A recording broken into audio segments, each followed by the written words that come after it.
Bonjour à toutes et à tous. J'espère que vous m'entendez. Bienvenue à ce séminaire dédié au secteur public. Et je m'appelle Franck Sadoun. Je suis le commercial tableau et je m'occupe exclusivement du secteur public. Je suis accompagné de Bruno Verissimo, qui est notre consultant technique. Il a eu plusieurs expériences en tant que responsable analytique, donc il a souvent mis en place des projets analytiques, et notamment dans le secteur public. Son expertise est également dédiée uniquement au secteur public, et c'est lui qui fera la seconde partie de ce séminaire.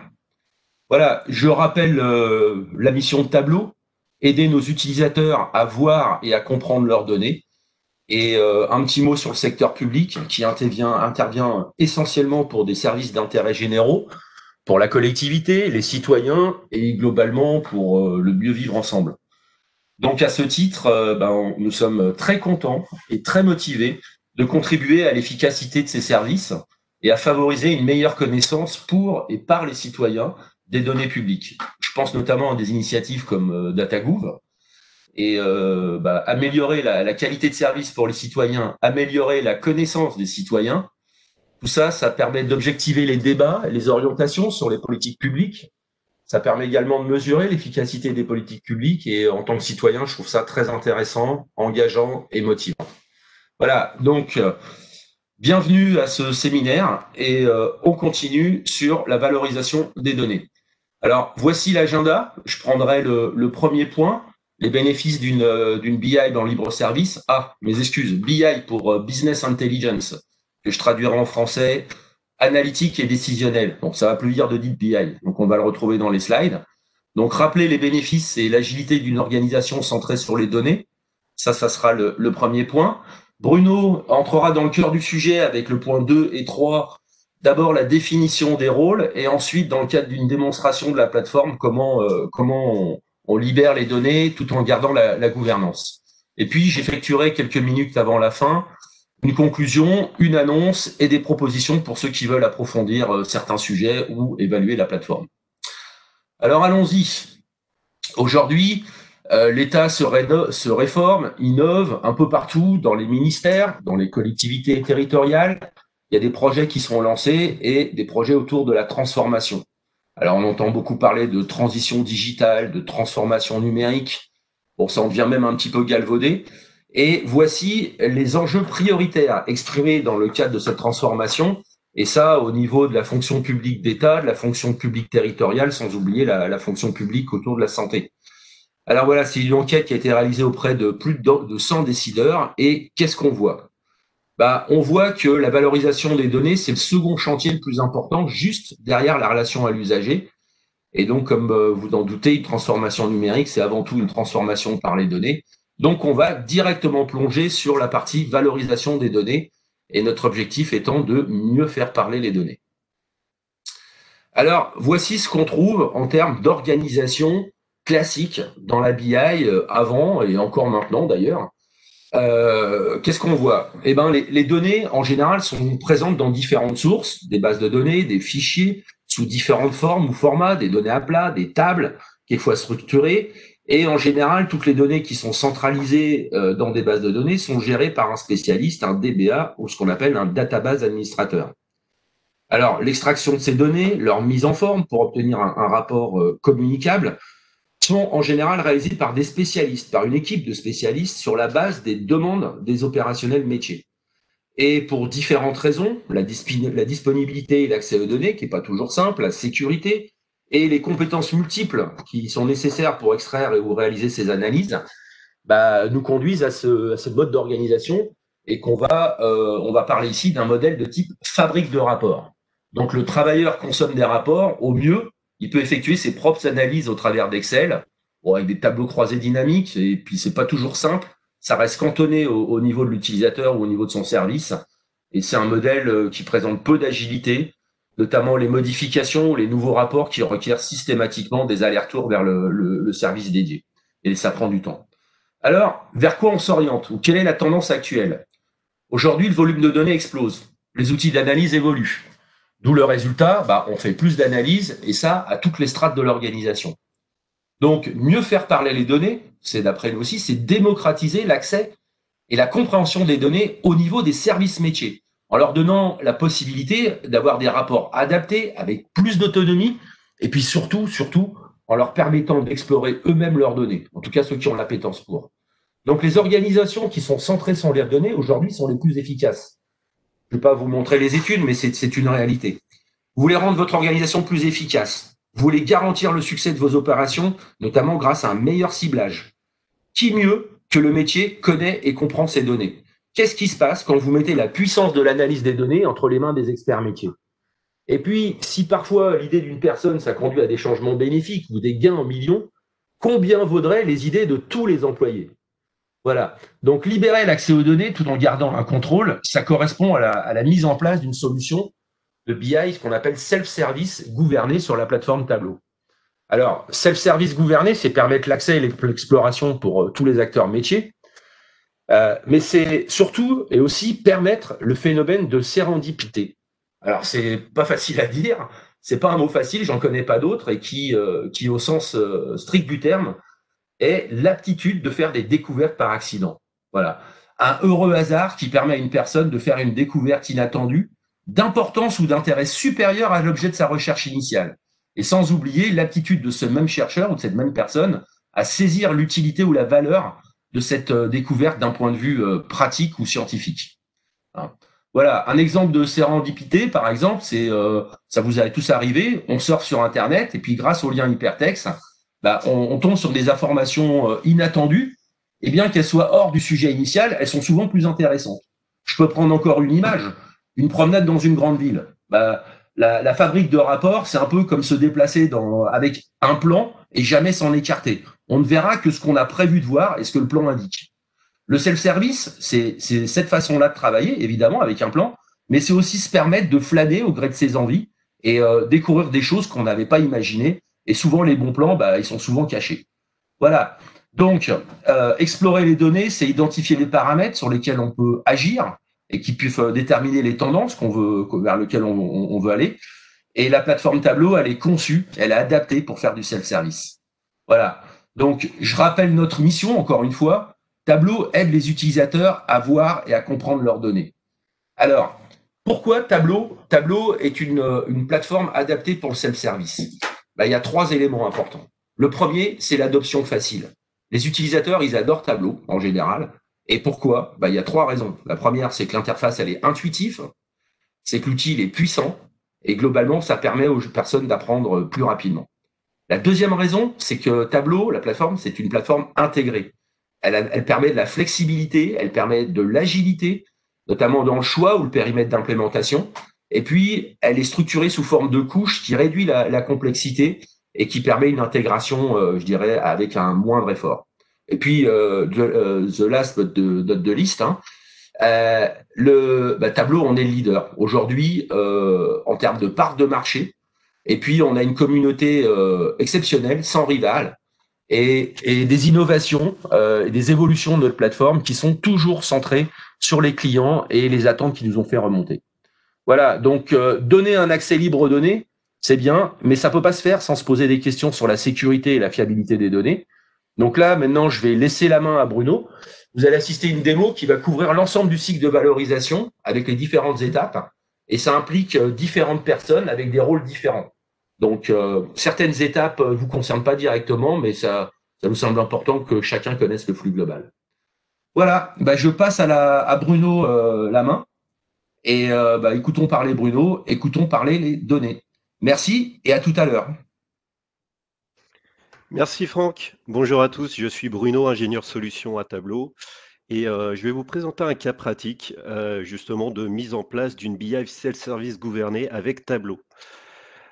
On va se fixer des objectifs pour les quelques minutes qui suivent. Donc, d'une part, on va essayer de mettre en place un suivi des effectifs au sein d'un ministère.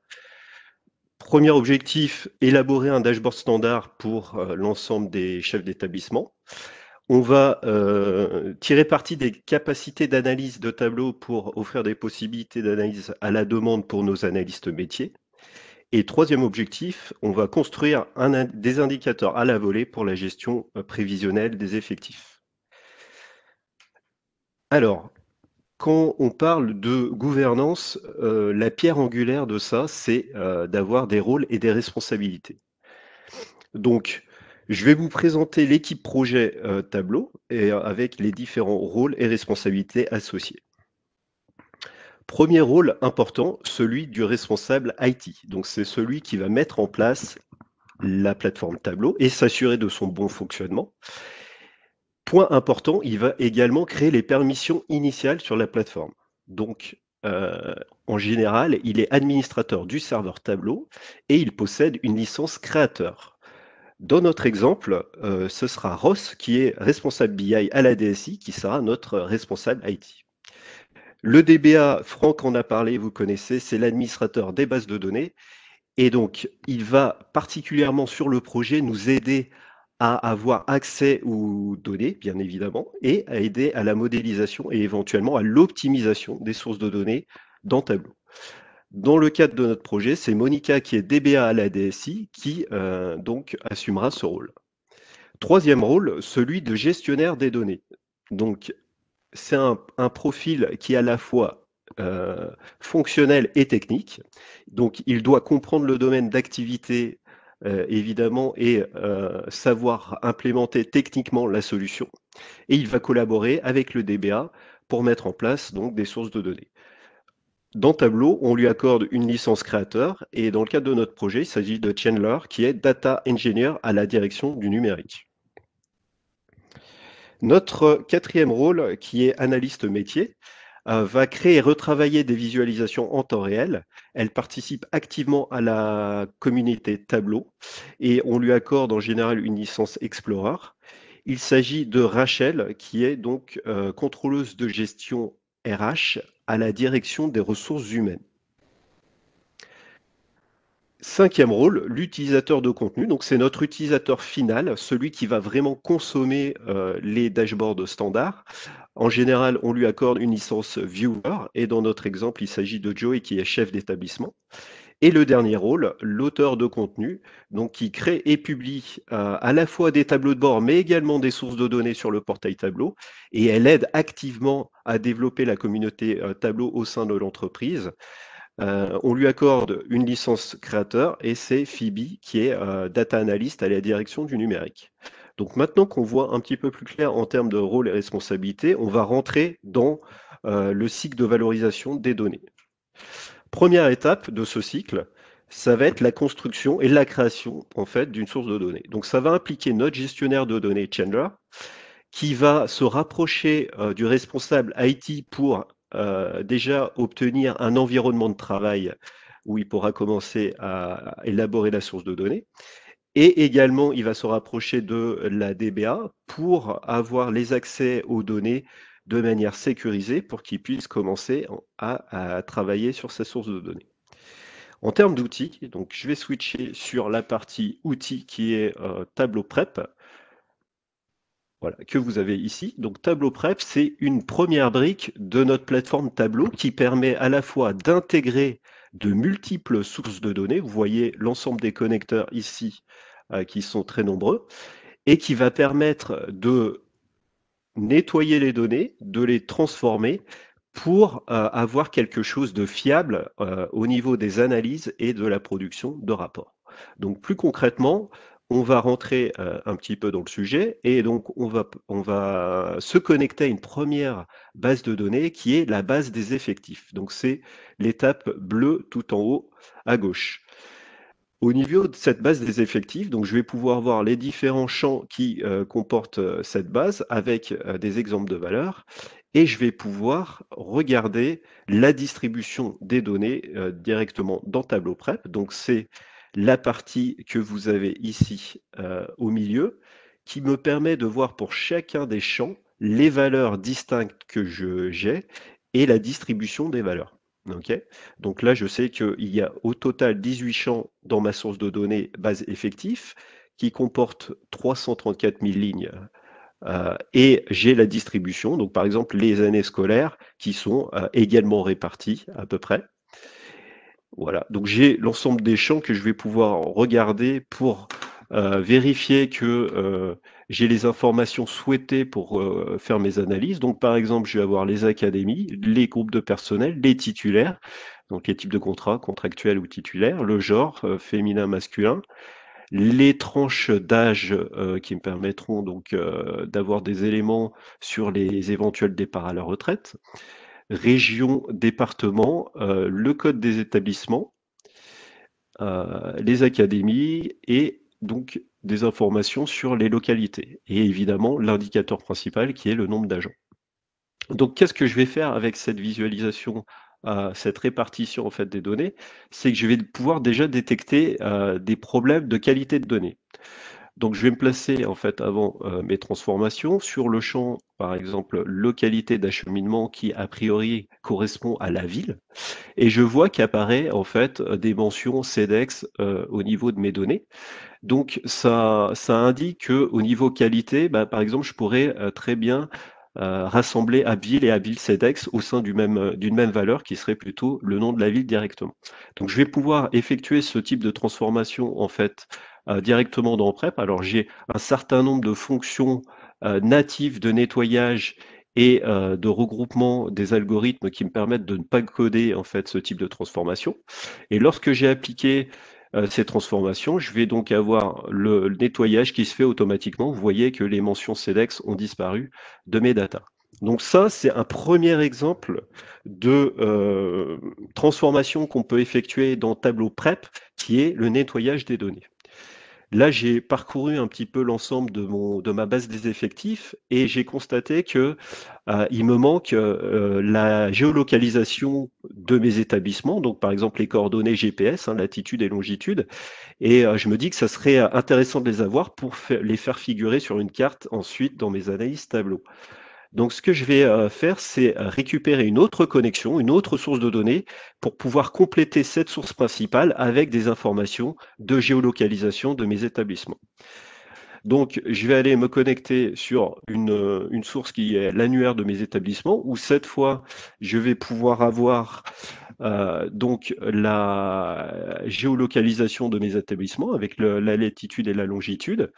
Je vais vérifier dans une étape que j'ai pas de doublon quant à la géolocalisation et je peux dédoublonner en fait cette information avec une étape d'agrégation qui me permet de ne garder qu'une seule ligne par établissement. Et une fois que j'ai dédoublonné, je peux réconcilier en fait les informations entre le flux principal et celui qui me complète les infos de géolocalisation. Et Tableau me permet d'avoir une vision du résultat de cette jointure que j'ai entre base effectif et l'annuaire.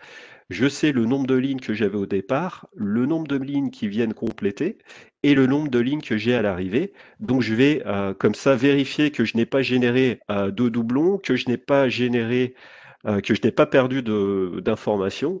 Et donc j'ai des garanties sur la fiabilité de mes données grâce à ce flux. Dernière étape du flux, donc je peux rajouter des calculs et je vais pouvoir donc fabriquer une source de données en sortie que je vais évidemment pousser sur Tableau Serveur qui va être la plateforme, la prochaine étape en fait pour mes auteurs de contenu.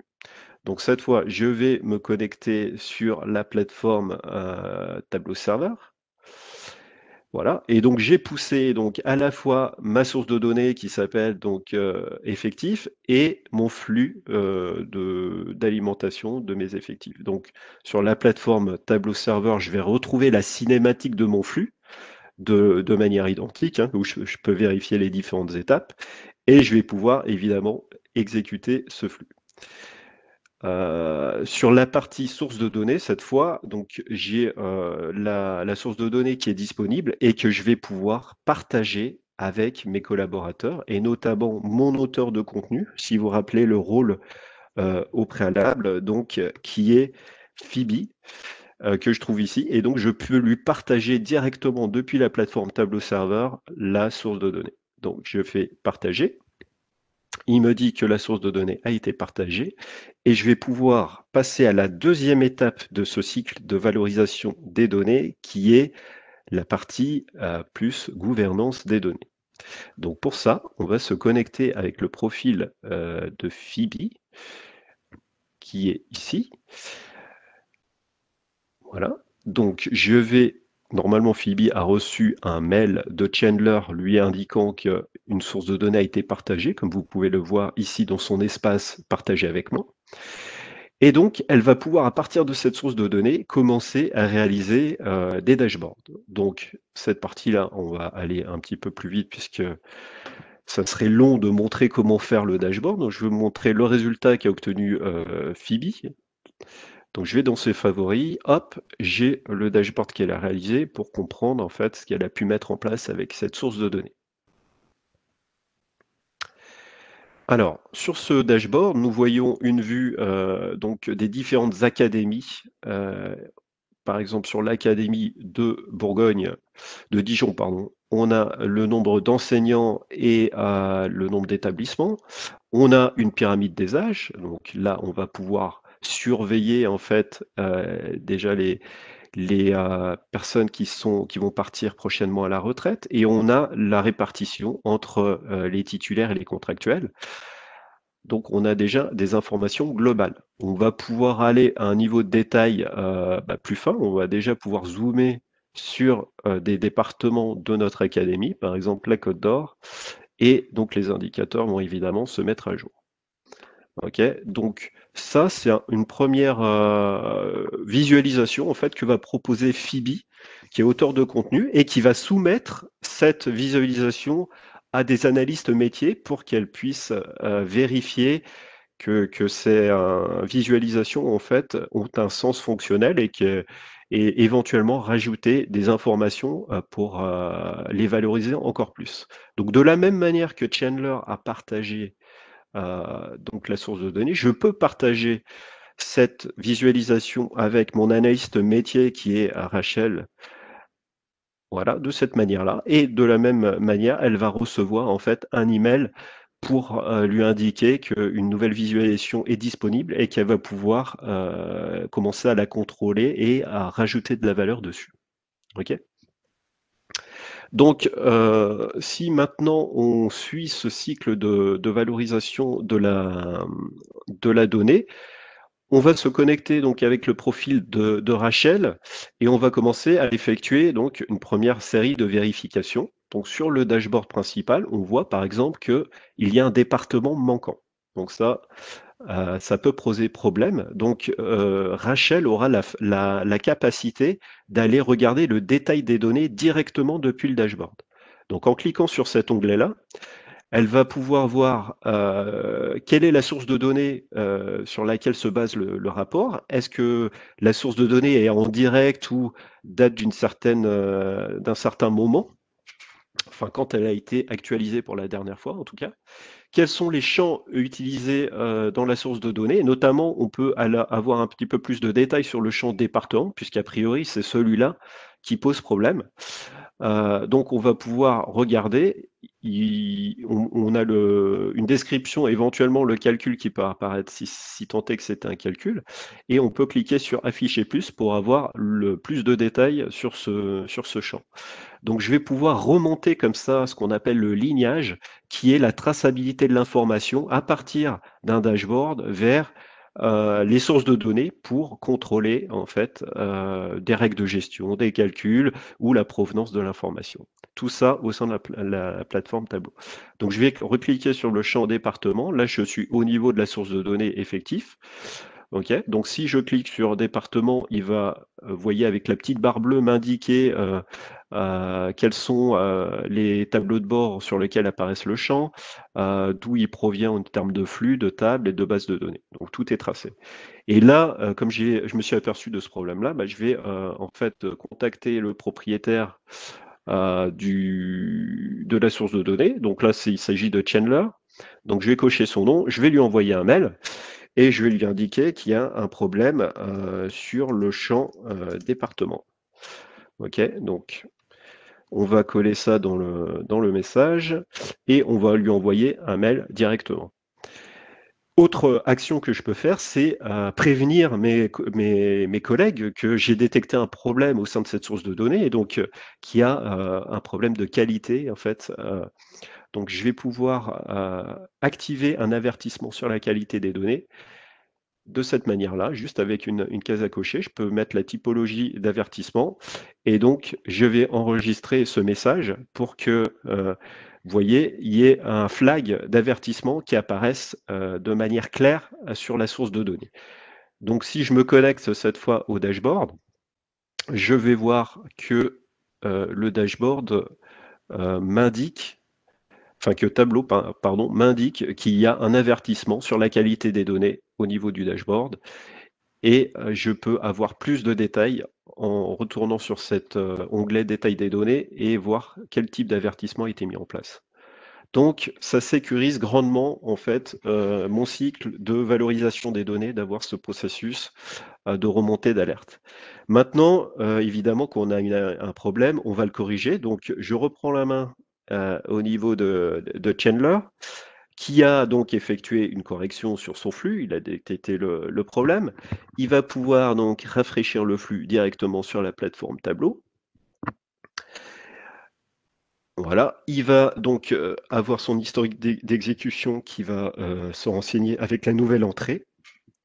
Et donc il a vu que ça mettait à peu près une trentaine de secondes pour à peu près 1 million de lignes en fait qui sont rafraîchies. Donc en attendant que le flux se rafraîchisse, on va continuer nos vérifications avec le profil de Rachel, donc je rappelle notre analyste métier, qui a la possibilité de poser des questions en langage naturel avec donc le bouton fonctionnalité parler aux données. Et par exemple, elle veut juste faire une vérification globale du nombre d'agents par département sur une année scolaire précise. Elle va poser sa question en français, donc le nombre d'agents. Donc il y a le nombre d'agents qui apparaît. Je vais pouvoir obtenir directement le résultat sous forme du chiffre et je vais pouvoir ajouter un petit peu plus de détails parce qu'un chiffre comme ça, c'est pas évident pour creuser derrière. Donc on va pouvoir mettre par département. Alors par département.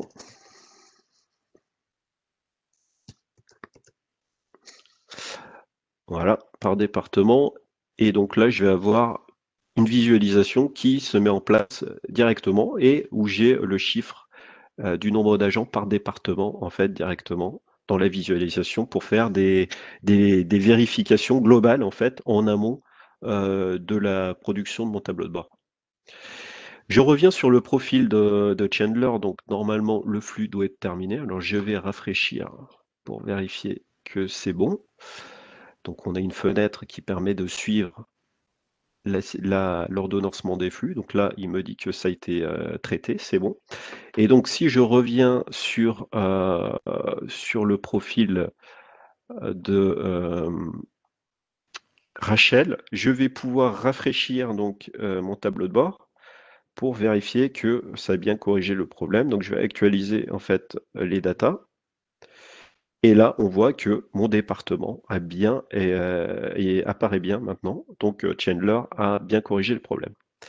Donc, Chandler, il aura cette fois la possibilité de certifier la source de données. Là, il n'y a plus de problème de détecter. On estime que la source de données est fiable.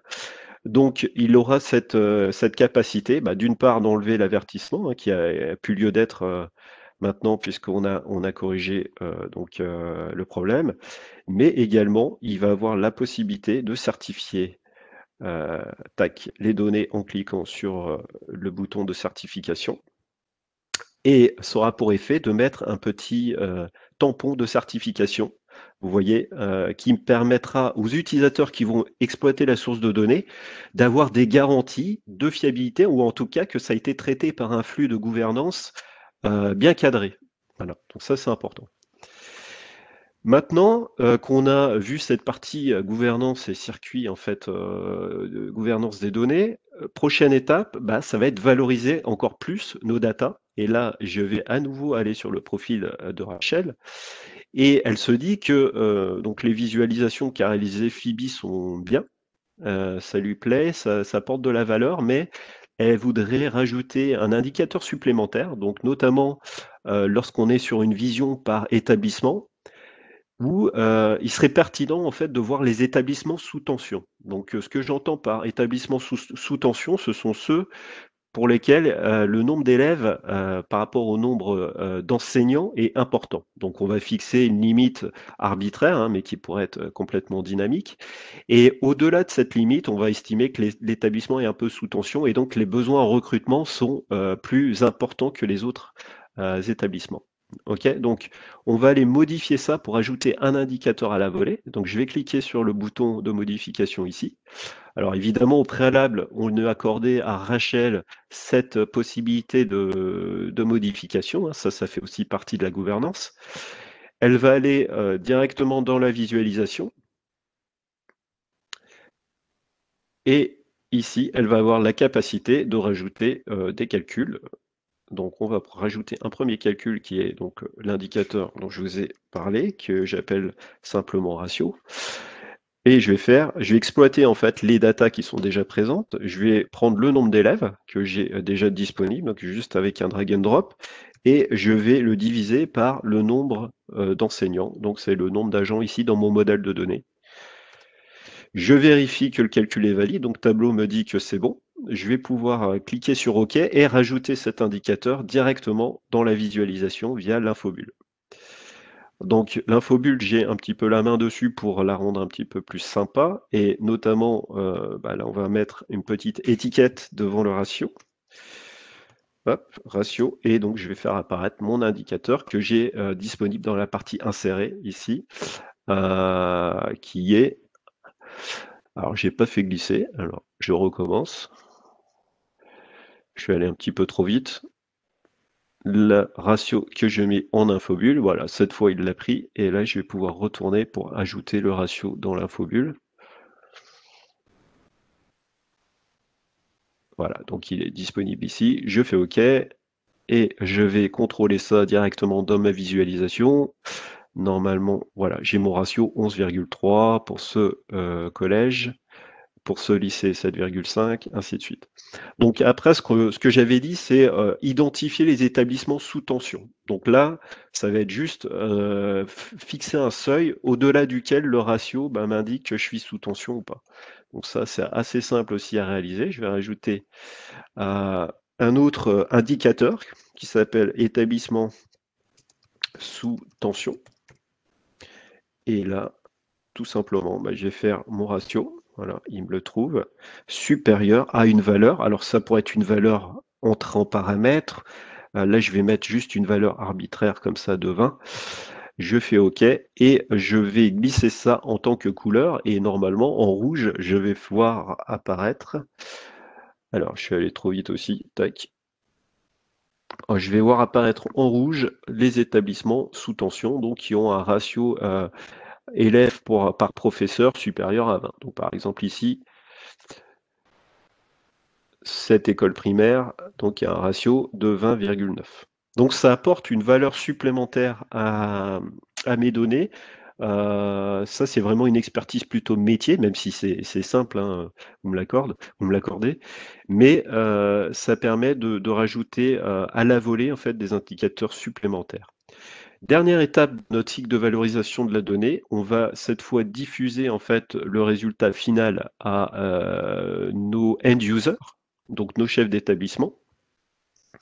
Et donc là, si je me connecte à nouveau sur mon dashboard, je vais avoir cette possibilité qu'offre Tableau également d'abonner en fait un groupe de personnes à un dashboard, donc pour qu'ils puissent recevoir le dashboard automatiquement dans leur messagerie à une certaine fréquence. Donc ça leur permet de ne pas se connecter au serveur Tableau et de recevoir donc soit sous forme de PDF, PowerPoint ou image le dashboard.